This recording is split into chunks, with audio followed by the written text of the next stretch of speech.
కేసులంటే చంద్రబాబు లాగా భయపడే వ్యక్తి జగన్మోహన్ రెడ్డి కాదని వైఎస్ఆర్ కాంగ్రెస్ పార్టీ రాష్ట్ర అధికార ప్రతినిధి మాజీ ఎమ్మెల్యే రాచమల్లు శివప్రసాద్ రెడ్డి అన్నారు. ప్రొద్దుటూరులో మీడియా సమావేశంలో మాట్లాడుతున్నారు. ఆ వివరాలు ఇప్పుడు చూద్దాం. చంద్రబాబు నాయుడు గారు అధికారంలోకి వచ్చి 2 సంవత్సరాలైంది. ప్రజలారా, ఈ 2 సంవత్సరాల కాలంలో పాలనాపరంగా పూర్తిగా ఆయన వైఫల్యం చెందినాడు. ఎన్నికల కంటే ముందు ఇచ్చిన హామీలను నెరవేర్చలేకపోయినాడు. సంక్షేమ పథకాల విషయంలో కానీ, ఈ రాష్ట్రాన్ని అభివృద్ధి చేసే విషయంలో కానీ సంపూర్ణంగా విఫలమైనాడు.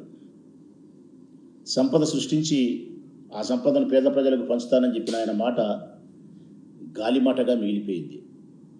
ఈరోజు ఎక్కడ చూసినా రాష్ట్రంలో 175 నియోజకవర్గాల్లో ప్రజల వైపు నుంచి ఈ పాలనకు, ఈ ప్రభుత్వానికి తీవ్రమైనటువంటి వ్యతిరేకత, నిరసన వ్యక్తమవుతా ఉంది.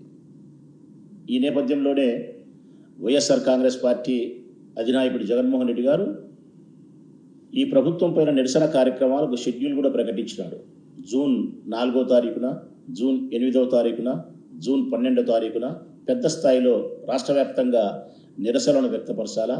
ఈ రాష్ట్ర ప్రభుత్వం ప్రజల విషయాల్లో చేసిన మోసానికి కానీ, ఎన్నికలప్పుడు వారు ఇచ్చిన హామీలను తుంగలో దొక్కి వారు పాలనాపరంగా వైఫల్యం చెందిన విధానానికి నిరసన వ్యక్తం చేయాలని చెప్పి 4, జూన్ 8, 12 ఇలా షెడ్యూల్ ఇచ్చినాడు. ఈ నేపథ్యంలో తన పాలన వైఫల్యం చెందినటువంటి ఈ నేపథ్యంలో ప్రజల దృష్టిని మరల్చడానికి చంద్రబాబు నాయుడు గారు మళ్ళీ డైవర్షన్ పాలిటిక్స్. ఎప్పుడైతే ప్రజలు తన పాలన గురించి ప్రశ్నించే పరిస్థితి వస్తుందో, చర్చించుకునే పరిస్థితి వస్తుందో, అప్పుడు ప్రతిసారి ఏదో ఒకటి డైవర్షన్ పాలిటిక్స్. ఓసారి తిరుపతి లడ్డు అంటాడు, ఓసారి గొడ్డలి పార్టీ అంటాడు, ఒకసారి షర్మిలమ్మ గురించి మాట్లాడతాడు, ఒకసారి వివేకానంద రెడ్డి హత్య గురించి మాట్లాడతాడు, ఒకసారి ఇంకొకటి మాట్లాడతాడు, ఒకసారి లిక్కర్ స్కామ్ అంటాడు, రకరకాలు.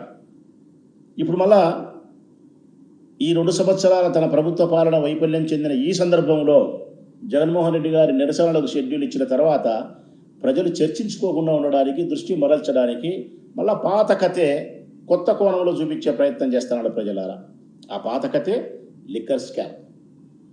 ఇది చాలా పాత కథ.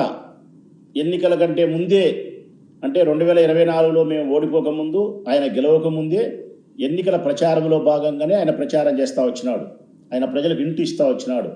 లిక్కర్లో ఏదో పెద్దగా స్కామ్ జరిగినట్టు, పెద్దగా అవినీతి జరిగినట్టు, పెద్ద కుంభకోణం జరిగినట్టు, తన అధికారంలోకి వచ్చిన తర్వాత ఈ రాష్ట్ర ప్రజలకు నాణ్యత కలిగిన మందు ఇస్తానని, తక్కువ ధరలకు మందు ఇస్తానని చెప్పి, గత ప్రభుత్వం చేసిన లిక్కర్ స్కామ్ను బయటపెట్టి జైలుకి పంపుతానని చెప్పి మెల్లిగా అప్పుడే ఇంటిస్తూ వచ్చినాడు. అంటే ఆయన ఉద్దేశం ఎట్టి పరిస్థితుల్లో జగన్మోహన్ రెడ్డి గారు ఏదో ఒక కేసులో జైలుకి పంపాలి.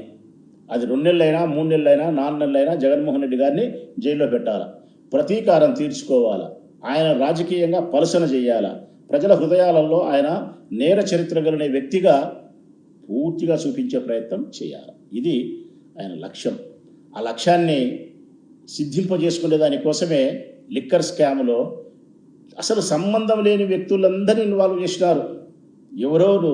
ధనుంజయ రెడ్డి, కృష్ణమోహన్ రెడ్డి, చెవిరెడ్డి భాస్కర్ రెడ్డి, మిథున్ రెడ్డి, రాజ్ కసిరెడ్డి, ఇలా ఎంతోమందిని సంబంధం లేని వ్యక్తులందరినీ, అంటే సరైనటువంటి సాక్ష్యాలు, ఆధారాలు లభ్యం కానప్పటికీ ఆయన నియమించిన సిట్ అధికారులు ఏదో ఒక కారణంతో, ఏదో ఒక కారణాన్ని చూపించి వాళ్ళందరినీ ముద్దాయిలు చేసి జైలుకి కూడా పంపడం జరిగింది. వాళ్ళందరికీ బెయిల్ కూడా వచ్చింది. అందరూ బయటకు వచ్చినారు. భాస్కర్ బయటకు వచ్చినాడు, మిథున్ వచ్చినాడు, ధనుంజయ రెడ్డి వచ్చినాడు, కృష్ణమోహన్ రెడ్డి వచ్చినాడు, రాజ్ కసిరెడ్డి వచ్చినాడు. ఆల్మోస్ట్